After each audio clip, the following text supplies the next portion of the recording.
Have you ever had a moment where one decision completely altered the course of your life? Where your judgment of someone else came back to haunt you? That's exactly what happened to Sarah Jenkins, and by the end of this story, you'll understand why appearances can be the most deceiving thing of all. If this story of misjudgment, redemption, and unexpected kindness touches your heart, please hit that like button and subscribe to see more stories that remind us of our shared humanity. James Wilson clutched the crumpled check in his trembling hand as he approached the bank's glass doors.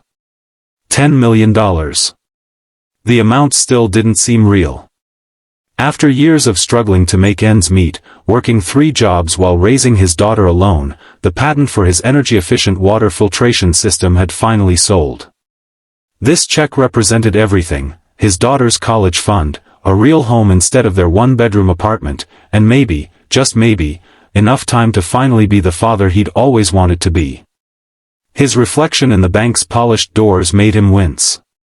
The coffee stain on his worn flannel shirt, the jeans with frayed hems, the work boots caked with dried mud from his morning shift at the construction site. He hadn't had time to change. His daughter Emma had a doctor's appointment in an hour, and the bank would close soon.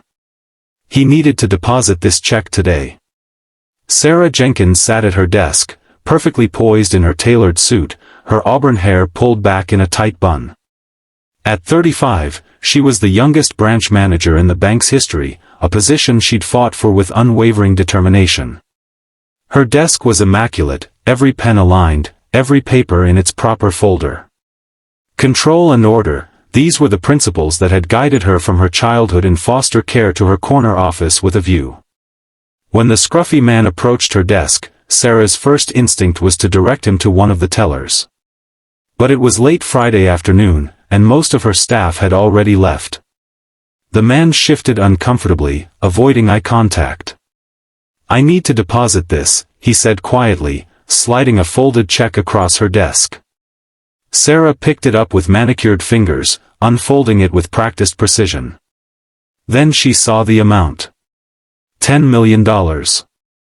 She looked up at the disheveled man, then back at the check. A bitter laugh escaped her lips before she could stop it. "Sir, we don't have time for jokes. If you need actual banking assistance, I'd be happy to help, but this," she tore the check in half with a swift motion, "is not amusing." The color drained from James's face. "What have you done?" he whispered, his voice breaking. "That's real. That's my patent payment. My daughter's future." Sarah's confidence faltered for the first time that day. She looked more closely at the check, the watermark, the signature, the official company logo of one of the largest environmental technology firms in the country. A cold realization washed over her. She had just destroyed a legitimate check for $10 million. I'm sorry, I thought," she stammered, but was interrupted by a deep voice behind her. "Sir, please accept our sincerest apologies." Sarah turned to see Robert Chambers, the regional director, standing in her doorway. His presence at their small branch was rare enough, but the look of grave concern on his face made Sarah's stomach drop. "Mr. Wilson, isn't it?" Robert continued, stepping forward to shake James's hand. "Your company called ahead to let us know you'd be coming. They were quite excited about your invention." James nodded numbly, still staring at the torn check on Sarah's desk. "Sarah," Robert said, his voice professionally calm but with an edge that made her blood run cold, "a word in private, please." As Sarah followed her boss into the conference room, she felt her carefully constructed world beginning to crumble. Through the glass walls, she could see James Wilson sitting in her office chair, head in his hands. "Do you have any idea what you've done?" Robert asked once the door closed behind them. "That man is James Wilson. His water filtration system is being hailed as a revolutionary technology that could provide clean water to developing nations at a fraction of the current cost. And you just tore up his check based on what? The fact that he's wearing work clothes?" Sarah had no defense. She had judged a book by its cover, something she had sworn never to do after experiencing the same prejudice throughout her own life. I'll call the company immediately, Robert continued. We'll get this sorted out. But Sarah, I'm not sure if. I understand, she said quietly. I'll clean out my office.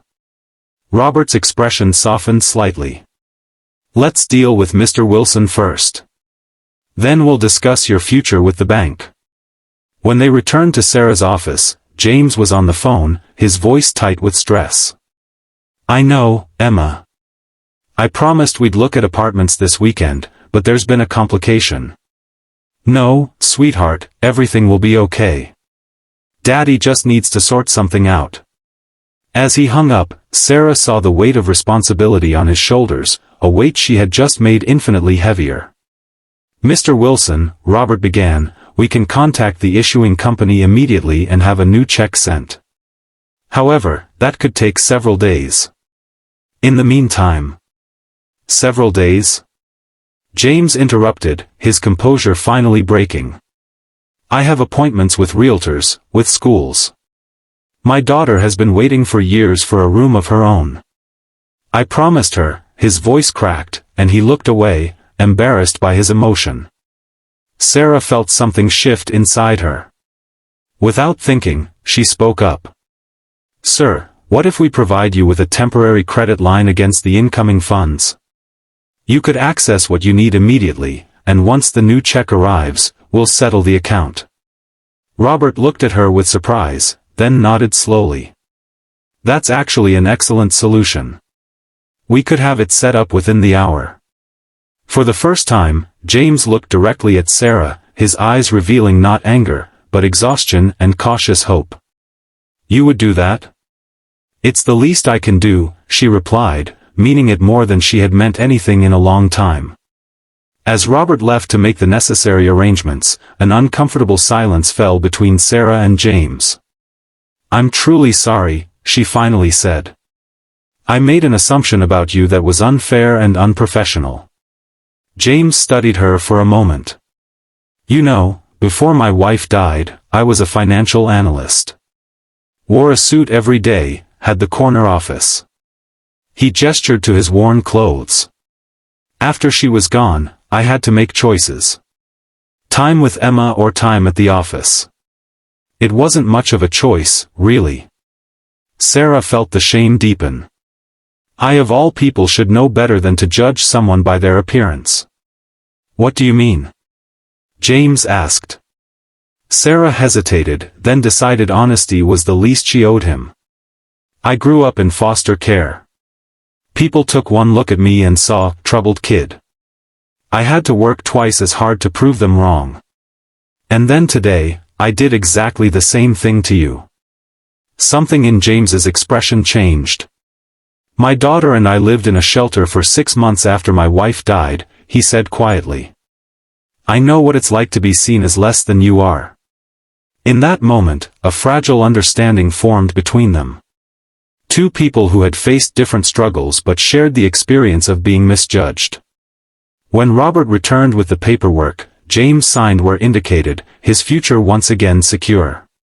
As he stood to leave, he paused at Sarah's desk. Everyone makes mistakes, he said. It's what we do after that matters. Sarah watched him walk away, his words echoing in her mind. She turned to find Robert observing her thoughtfully. I expected you to fire me on the spot, she admitted. I considered it, he replied honestly. But I saw something just now that made me reconsider.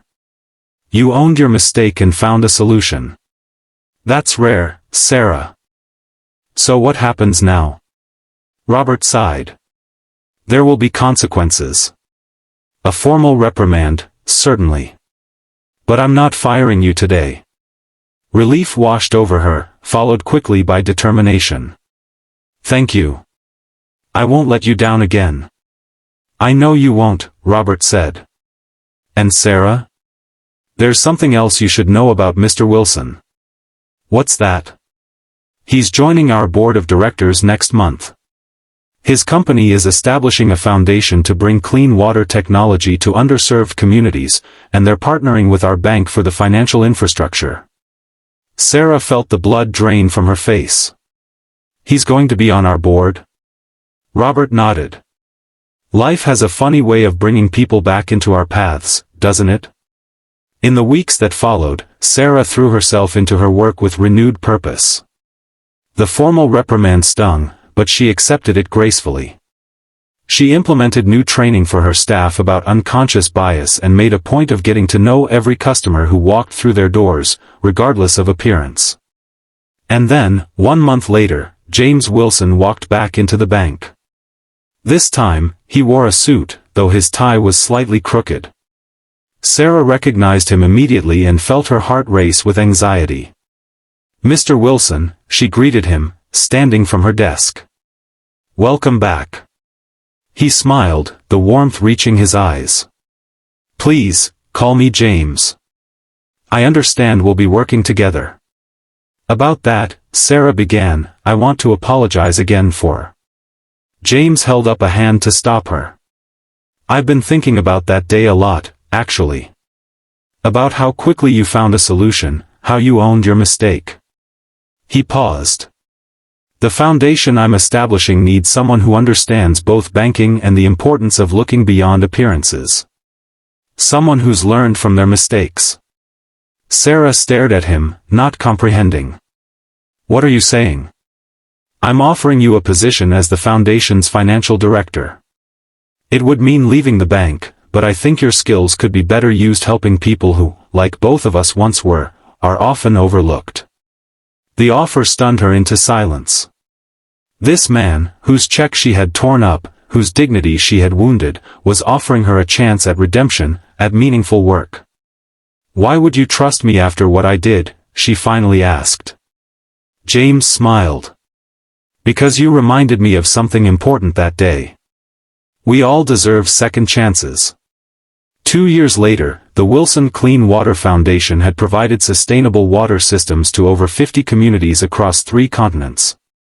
Sarah stood beside James at the opening of their newest project, a water treatment facility in a rural community that had never before had access to clean running water. As the local children ran laughing through the spray of the new community fountain, Sarah felt a tug on her sleeve. She looked down to see Emma, now 12 years old, her eyes bright with excitement. "Sarah, come see. They made a sign with your name on it too." Sarah followed the girl to where a simple plaque had been mounted beside the fountain. It read, "Dedicated to second chances and seeing beyond appearances. The Wilson Jenkins Foundation." She turned to find James watching her, a smile on his face.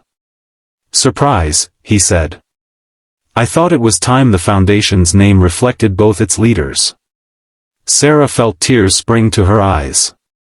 "I don't know what to say." "You don't need to say anything," James replied. "Just remember that day in the bank. One mistake doesn't define us. It's what we do after that matters." As the sun set over the new water facility, Sarah watched James lift his daughter onto his shoulders so she could see the celebration better. She thought about the torn check that had brought them to this moment, how an act born of prejudice had somehow led to purpose, to friendship, and to thousands of lives changed for the better. Sometimes, she realized, our worst mistakes can lead us to our greatest redemptions. All it takes is the courage to make things right and the wisdom to recognize that every person has a story we can't see at first glance. If this story touched your heart, please take a moment to like this video and subscribe to our channel. Remember, we all make mistakes, it's what we do afterward that defines us. Share this message with someone who might need to hear it today, and join us next week for another story that reminds us of the power of second chances.